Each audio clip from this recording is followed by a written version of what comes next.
right, welcome to February. Happy February, everyone. I can't believe January has come and gone already, like flash. So this month we'll be covering lead generation all month. The month or the week of President's Day, we won't have any classes that week. I'm taking that week off for a couple of reasons. One being that everyone who has children in the Solano County area is off that week. You have them home. Secondly, I have the birth of a new grandchild happening the Friday before that, so I will be off helping with my new grandchild. Probably spending most of my time with my first grandchild, helping to keep her happy and satisfied and out of her parents' hair. So we'll be off that week, but every other Monday and Thursday, we'll be touching on lead generation topics. Today, we're doing a lead generation overview, and then there's a bonus at the end of our lead generation where we'll dive into leads from listings.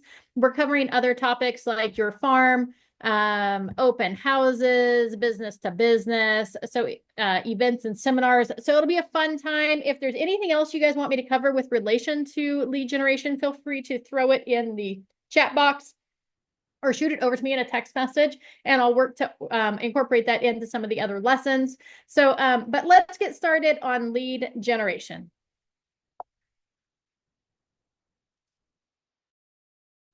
Hold on just a second. My window has vanished. All right. Hold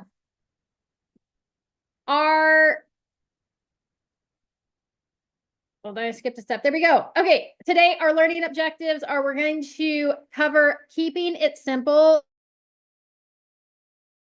which means not taking on too much. Oftentimes, when we start talking about lead generation, we start talking about the 20 different ways we could generate leads. And then we overwhelm ourselves with the number of options, the number of things that we're trying to do. And we go into a slump of not actually doing anything at all. So we want to keep it simple.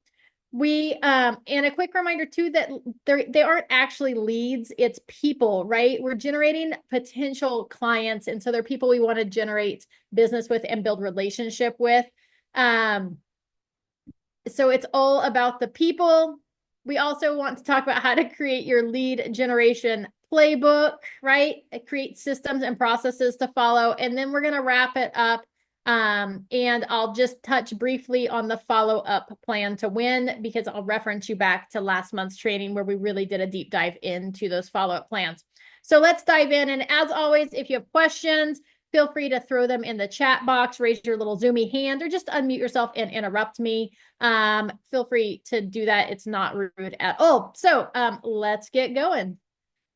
So when it comes to lead generation, again, we often try to do it all. So through the MREA, which is the Millionaire Real Estate Agent book, it's like a little guidebook for realtors, I promise.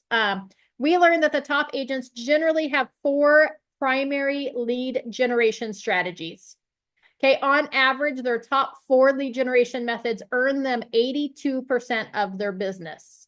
Okay, so what I like to recommend is your number 1 lead generation method should be your database. Okay, we covered that previously. We talked about it in depth last month, how to set it up appropriately, how to work it on a regular basis to get a ratio of 12 to 1 for every 12 people in that database. You're getting one closing. Okay, so that is your number 1 form of lead generation, because we're working to convert those into clients and we're asking for referrals.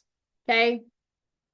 In addition, your number 2 lead generation method should be leads from your listings. You should always focus on generating leads from your listings, or it's ultimately just a missed opportunity. We're going to touch on that actually later today. That's our bonus lesson, is those leads from listings.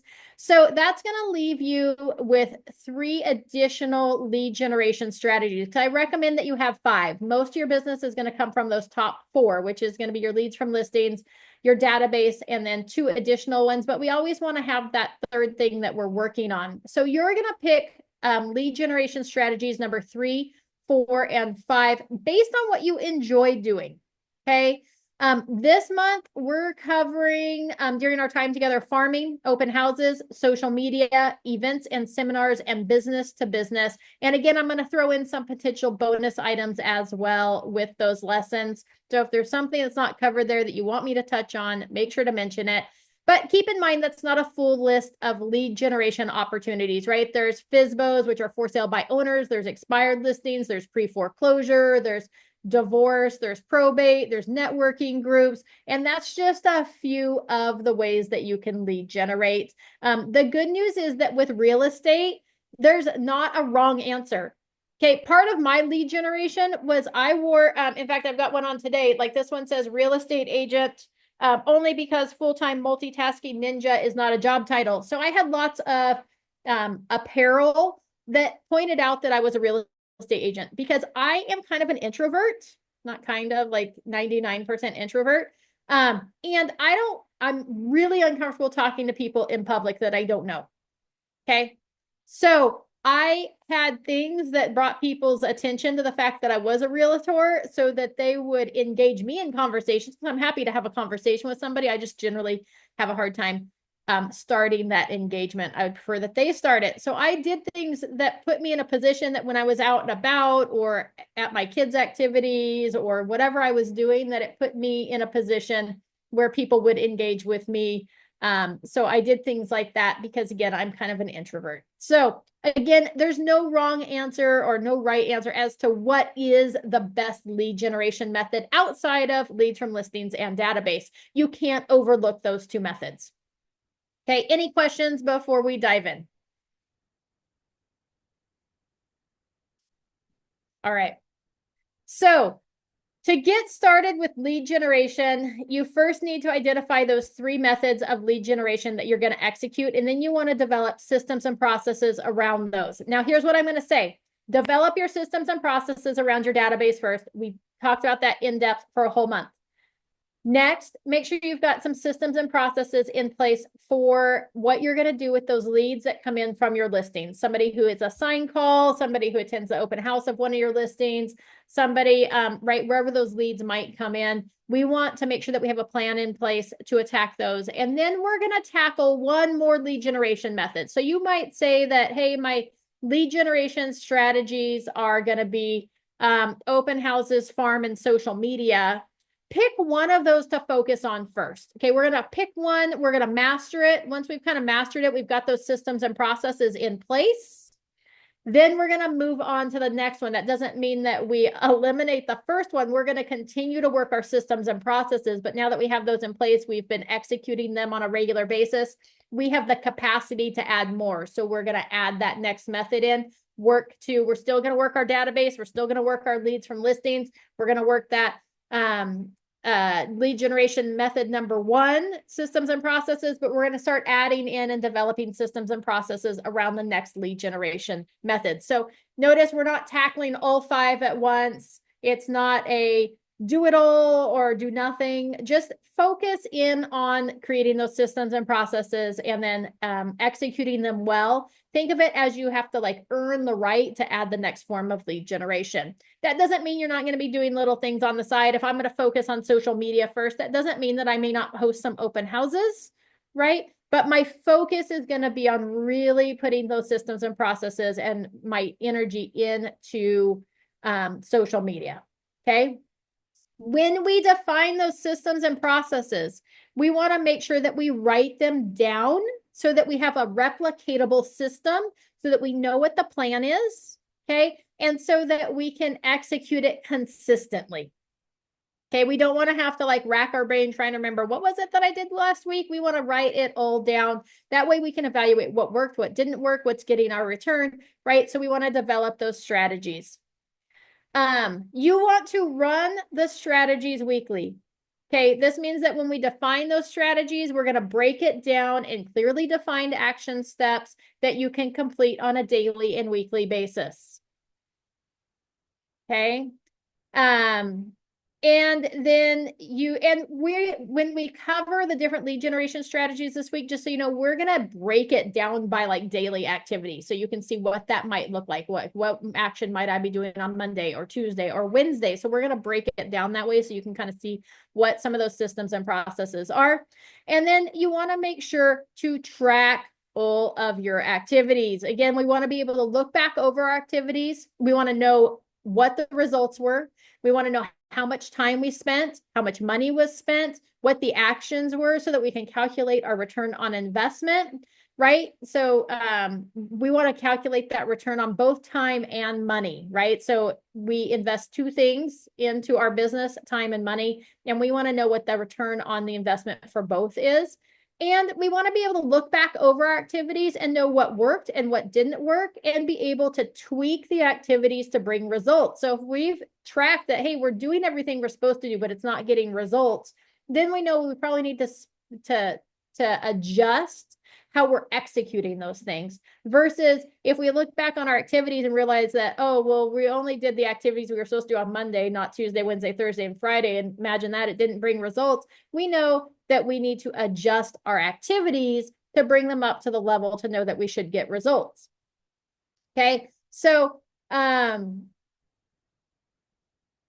just for a quick example of what that would look like, if I decide my lead generation strategies, in addition to database and leads from listings, are open houses, YouTube videos, and for sale by owners, I may decide to focus on my for sale by owner system first. And it may be something like on Monday, I identify the for sale by owners in my area, right? On Tuesday, I call the owners and I work a schedule to do a walkthrough on a Thursday.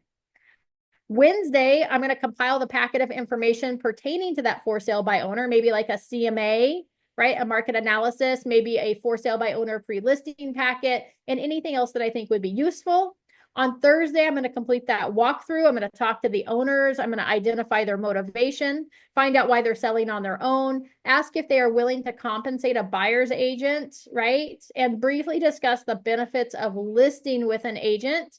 And also find out if they intend to host an open house that weekend, maybe offer them some signs and let them know if they need help, that they can reach out to me, right? At no point did I say, hey, you should list with me. I'm just being their go-to source for all things real estate and just trying to come from contribution. On Friday, I might drop off the signs for their open house. I might follow up with anything else that was necessary. And I might look through my buyer database to see if the property is a match for any of my buyers. Right. And then on Monday, I might check in with them to see how their weekend went, where their showings, opens, etc. So notice how I'm like, even on a for sale by owner, it's not a once and done. I'm like checking in with them. I've got a system in place for basically every day of the week. Okay. And then I might have a method where I continue to check in with them every couple of days until that house is in contract. So my drip campaign might be reminding me every couple of days to check in with that for sale by owner. To see if, number one, if it's in contract, and number two, how they're doing, right? My goal is that at some point they're going to get tired, or they're going to need help, or they're going to realize that maybe their method isn't the best and they're going to need to hire an agent, and I want it to be me, right? So that might be like a sample plan of what those systems and strategies look like for a for sale by owner. And that's something that I can run on a weekly basis. It's something that I can track. Does that make sense to everybody? Thumbs up, thumbs down. All right. Moving on ahead.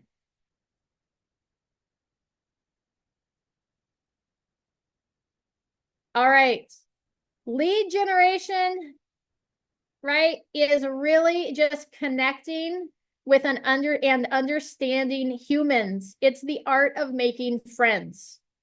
Okay, that's your goal, to make friends, because our friends know us, love us, trust us, and ultimately our friends will want to do business with us. And so that's the same for lead generation. For the lead generation methods that you choose, make sure that you focus on strategies that will help you create relationships with potential buyers or sellers. One of my main lead gen methods when I was in production full-time was open houses, because as I mentioned, I'm kind of an introvert and I don't like approaching people. The nice thing about open houses was that people came to me. There was a lot of steps leading up to that open house that I had to do in preparation to get people to walk through the door. But I like the fact that people walk through the door, because then I assumed that every person that walked through that door was either looking to buy or sell a property. It was a lot easier for me to hold that conversation. Get time, or really take the time to get to know your leads. Find areas where you have things in common, because people like to do business with people they relate with. So you're looking for common ground. We're asking questions and trying to be relatable. In fact, you maybe even focus on lead generation activities that are going to connect you directly with people you want to hang out with. So you're not limited to traditional lead generation methods. So maybe if you like cars, having a booth at a car show events could be part of your lead generation strategy, maybe hosting car shows or doing other car related activities, right? If you like the outdoors, like hiking or hunting or fishing or camping, you might want to find ways to connect with those type of people. Start a hiking or fishing group, invite past clients, have them bring friends, right? Connect with new people, start a hiking group, start a daily walking group, start a dog walking group, right? Start a play group with your children, whatever that is, like work to connect with people that you're going to be able to relate with. So maybe if you like DIY projects or you're a gamer, you're going to find a way to incorporate that into your lead generation model. I want you guys to think outside the box. We're not limited to a list of what people say are the traditional lead gen methods. So for me, personally, I love riding horses, specifically trail riding. So in Solano County, I started a trail riding group, which helped me not just get out on the trail more and have friends to ride with, but it connected me with other horse people, right? We spent hours on the trail building relationship. People would invite other friends, which led to new connections. And it led to multiple transactions. And not only did it lead to more business, but it also actually brought people into our office. Like I've connected with other real estate agents that then came over to Realty One Group Fox. So not only did it help me generate leads for my business, but it also helped me reduce that monthly fee, right? Because we get a credit for that as we bring people over. And into that, it made it so my gas and other expenses, what other would have been a hobby, were now a write-off. Woohoo! Right? So make sure to check with your tax professional on that, on what you can and can't write off. But when we start connecting our hobbies with our job, then it makes it a win-win potentially for your business. Okay. So focus on activities that you enjoy and where you will be put in a position to make new friends that will not only help you increase your conversation ratio and your conversion, it will help you increase the enjoyment of running your business and help to reduce burnout. It will also help us to create clients for life so that we don't just earn today's business, but that we earn future business as well. So, we want to make sure that we think outside that traditional lead gen box. Okay, does that make sense to everybody? Make new friends, do things that are fun.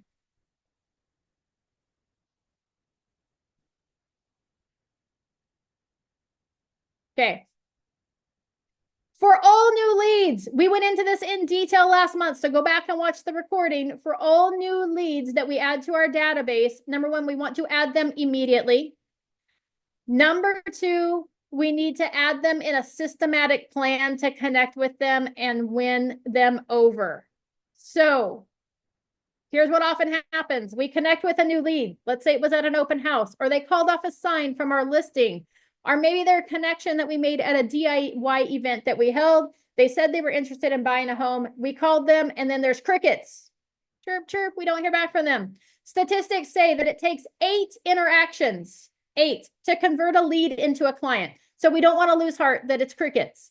But we do want to systematize that follow-up plan and treat all leads as captured. So remember, they're that zoo animal until they respond to us outside of that initial contact.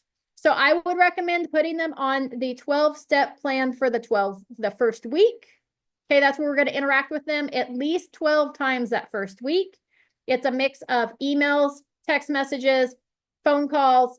You get bonus touches for social media and sending something in the mail. If they're still not responding after that first week, then we're going to roll them over to that 8x8 plan, which means that we're going to have 1 connection per week for the next 8 weeks. Okay, 1 connection per week for the next 8 weeks. If they're still not responding, we're going to move them over to a 19 plus to connect. And that's where we're going to attempt to connect with them 19 times per year. And they're going to remain there until they become our friend and start responding to us. If at any point during the 12 by 1, the 8 by 8, or the 19, they begin responding, then we're going to move them from captured to connected, and we're going to put them on that 30 plus plan that we discussed last month. So all of these plans are in detail. We talked about how to follow up with your database. They're all in that training, so I'm not going to cover them in detail today, but no, that's how you want to do it. The number one thing is to get those people in your database and remember to follow up with them. Any questions about connecting with your leads?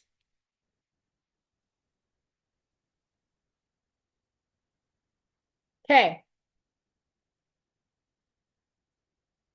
Let's go into our bonus lesson then. So that's lead generation, right? So lead generation, treat them like people, do things you enjoy, database first, leads from listings next, pick 3 additional methods for a total of 5 methods of lead gen.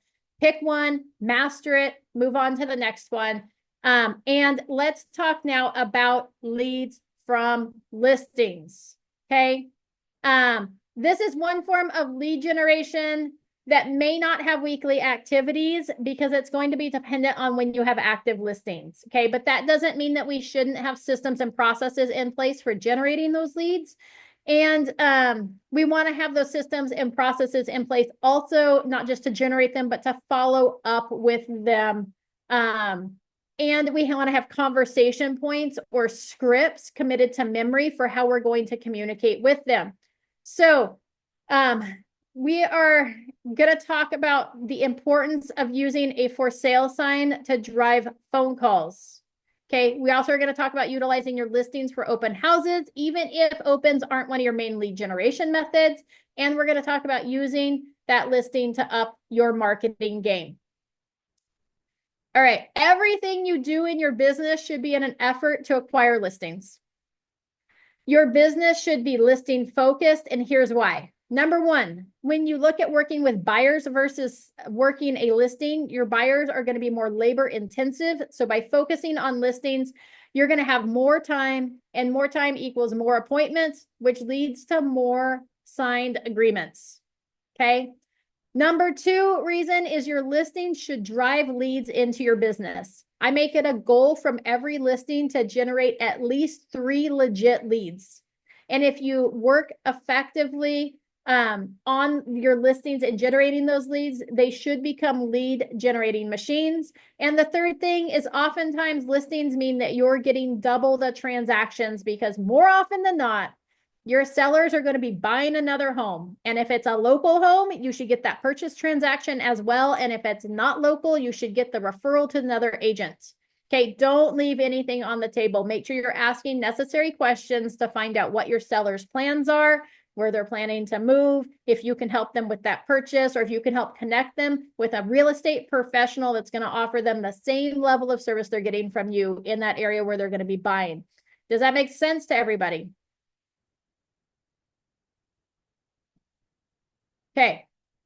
First things first, please answer your phone. Anytime you have a listing, you should make sure that you're going to have a sign in the yard as soon as you are able.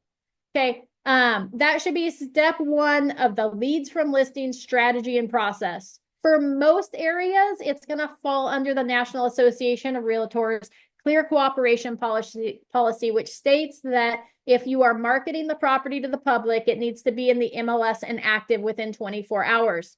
So that means that you can put a sign in everybody's yard 24 hours before you go live. So the day before you go live, that sign should go up in the yard. We want that sign there as long as possible. Okay. If you're inside the berries service area, we can actually put a sign in the yard sooner. I recommend probably about 2 weeks in advance.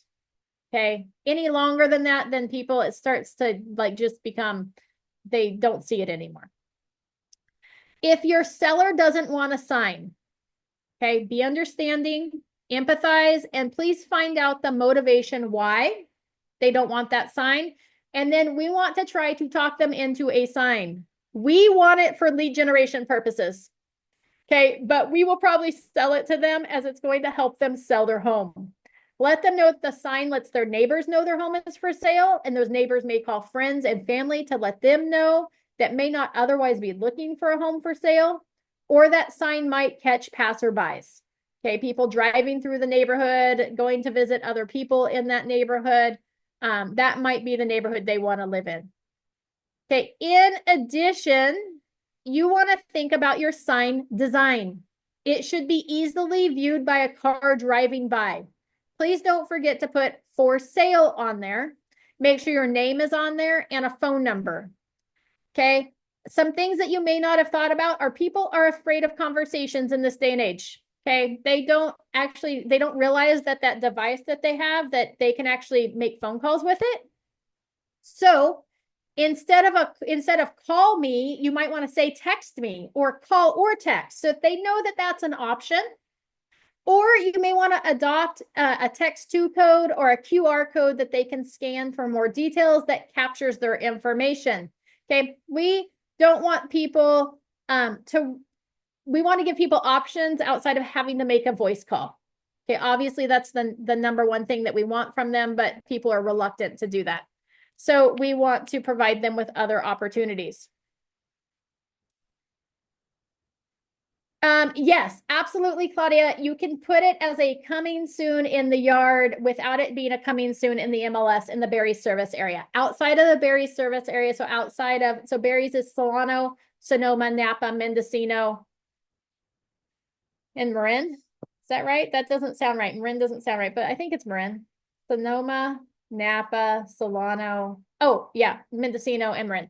Outside of those counties, it can only go in 24 hours before it goes in the MLS. But inside the Berries, you can put it in without it being an MLS.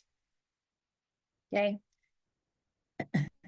Okay, something also to keep in mind is that our statistics say that someone that can see that sign in the yard is going to sell their home. So we want to use that knowledge to make sure that we're connecting with the neighbors. Okay, and finally, remember that the sign is bigger than your listing, right? So it's going to be really easy for you just to answer your phone, just to answer questions about your listing and then hang up the phone. But you want to treat every call you get as a lead, and we want to dive into an exploratory conversation. It's not as much about your listing, it's about the caller. So what is the caller looking for? Okay, I mean, ultimately, we hope that they want to buy your listing, but if they don't want that property, what else are they looking for? And then how can you take them from that phone call to get in front of them? So we want to get as much information as possible from them before we get off the phone, and ideally set an appointment with them before we hang up to maybe go see our listing, to go see other properties, or the next time that you'll be calling to check in with them, right? So set an appointment to follow up with them. Don't underestimate the power of your sign. It's not to sell the property, it's to generate those leads. Any other questions about the sign in the yard?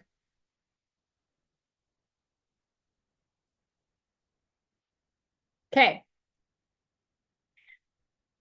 Next is open houses. So even if one of your primary methods of lead generation is not open houses, I would not miss the opportunity to host my own listing open, at least the first weekend on the market.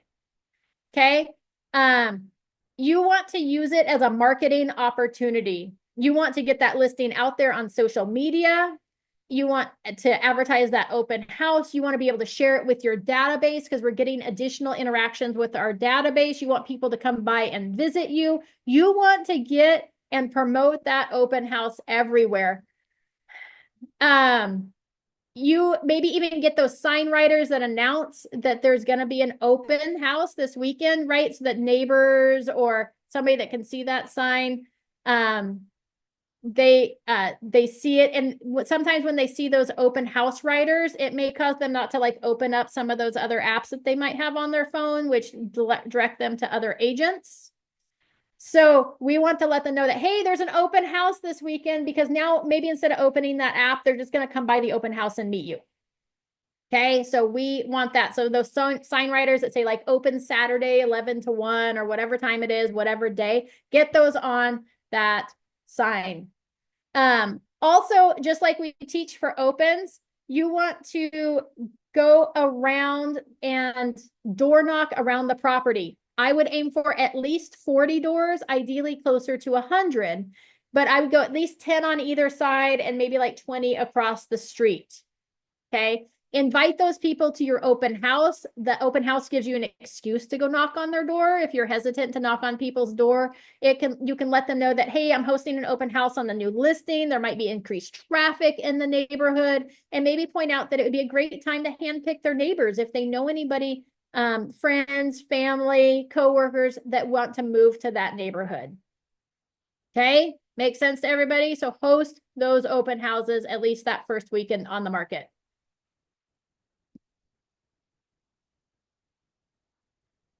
All right, next we want to use our listing to be a marketing machine. So we're going to remember first that great marketing starts before the photos are taken. So when you get that listing agreement signed, we want to do some background work because we need to remember that listing is going to be posted all over the internet and that it represents us. So we want to make suggestions of things to change, furniture to move, things to remove from the house, decluttering that needs to happen, right? Help your sellers do that prep work. And don't forget the landscaping and the curb appeal. Okay, when people come to your open house or they come to see that listing, the first thing that they're going to see is the front door. It's also the last thing that they see. We want to get photos done and we want that house to shine. Okay, and on that note, please make sure that you use professional photos. Don't take your own photos, no matter what the price point is, because remember, your future sellers, your future clients are looking at your online presentation of existing listings as your references. So we want to make sure that shines. Okay. In addition to great photos and setting the house up nicely, the marketing blurb is also important. So I recommend that you move beyond like the boring description of features that people can pull from the MLS and make the blurb stand out. Describe the lifestyle, make it fun. You want to create FOMO, right? Fear of missing out. So create that FOMO with your description of people are like, oh my gosh, if I don't buy this house, I'm missing out, or at least I don't go see it, right? So we want to create that to draw people in, not only just to sell the listing, but to get people to call us, come to our open house, and click on our social media promotions. Okay, so now that you've got it staged correctly, you've got professional photos, and you've got the description going in the right direction, you actually can start the marketing portion, which is either going to lead, like I said, to getting your listing sold or generating leads. In most cases, it's going to lead to both. Okay, so number one thing that you can do is postcards. So remember, we want to interact with potential sellers as much as possible. And we said that somebody who can see that for sale sign is going to list their house for sale. So send postcards. I would recommend doing at least 3 postcards. I would do one for just listed or coming soon. I would do one for under contract, and I would do one when it closes. Okay. That being said, please don't just send out under contract, closed, and just listed postcards. We want to spin the story. Okay. Don't create the typical card, but for like your under contract, you want to share your story. Like, did you put it into contract over asking or faster than average or with no investigation contingency, right? Share that story. What's going to grab a future seller to get them to want to call you? Share that story. Okay. I would recommend sending at least 100 postcards around your listing, and each postcard that goes out should go to the same people. Okay. We're building that brand. We're building our story. We're reiterating that relationship to the people around our listing. We're going to door knock them for the open house. They're going to get postcards from us in their mailbox. Okay. So we want to just continue to reiterate around that listing to try to get that next one that's going to be nearby. Okay. In addition to that, social media. Again, with social media, with our posts, we need to stand out. So we want to spin the story of the listing to drive interest and interactions. Share that your listing on your page. If you have a business page, share it there. Share it with all groups that you can find in the area that are housing related, or the what's going on groups. Like there's the what's going on in Solano County, right? Or Solano County homes for sale. Share them everywhere. Look for neighborhood specific groups as well. So if you're selling a house in Southtown, see if there's a Southtown Homes group, right? And don't forget to use Nextdoor as well as part of your social media. Make sure you have a profile on Nextdoor and go to that neighborhood and share it on there that the listing's coming live, right? Or the details, make sure to share that story. Also, you may want to even think bigger. So who's in commuting distance to the area? Because those commuters, they're probably going to need an agent, right? Who's moving to your area? Are there other Air Force bases that we can work with other agents on that we can promote the listing in those areas to either get them to buy our listing or to pick them up as a potential buyer?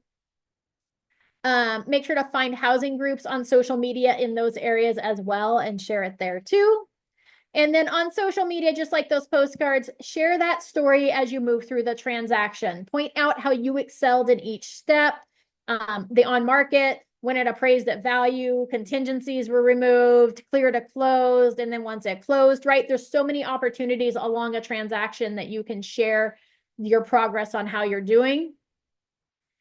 And in addition to posting, you want to make sure you interact with those that interact with your posts. Okay, message them, dig for more information, reply to their comments, right? Are they looking to buy or sell? Are they a neighbor, right? Your goal is to turn them into your buyer or your seller. So you want to get them interacting with your post to build relationship, and posting about a listing is a great way to do that. All right, one last piece of marketing is circle dialing.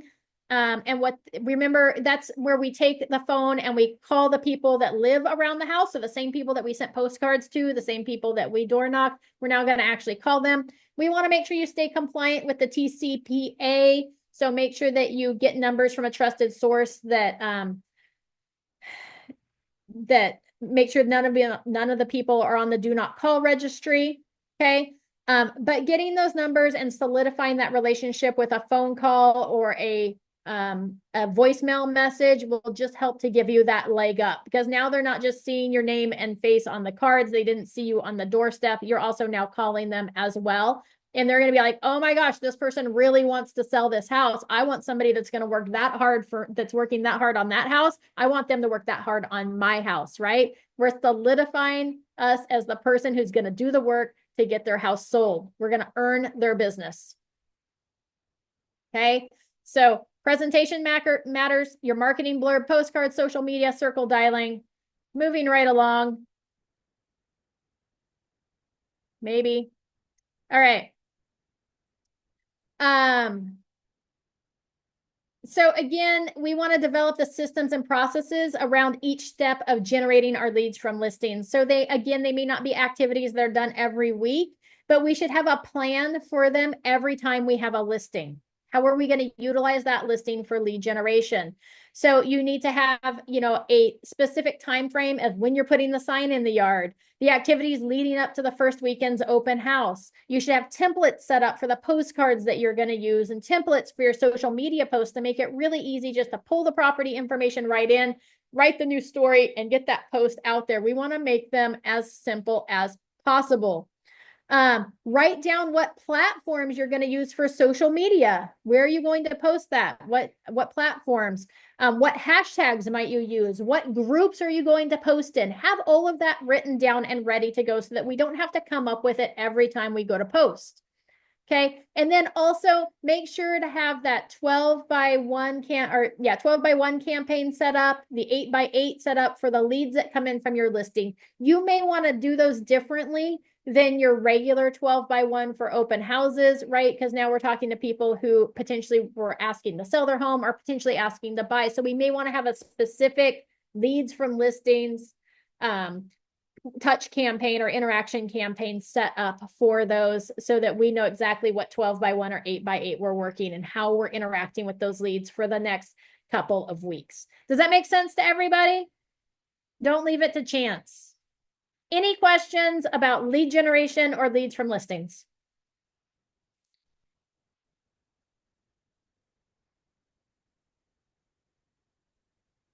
All right, fabulous. I hope you guys got some ahas from today's lesson. I believe, I could be wrong, but I believe Thursday is open houses. Thank you for joining me today. I will see you all on Thursday, same time, same link, as we dive into specific lead generation methods. I'll talk to you guys all soon.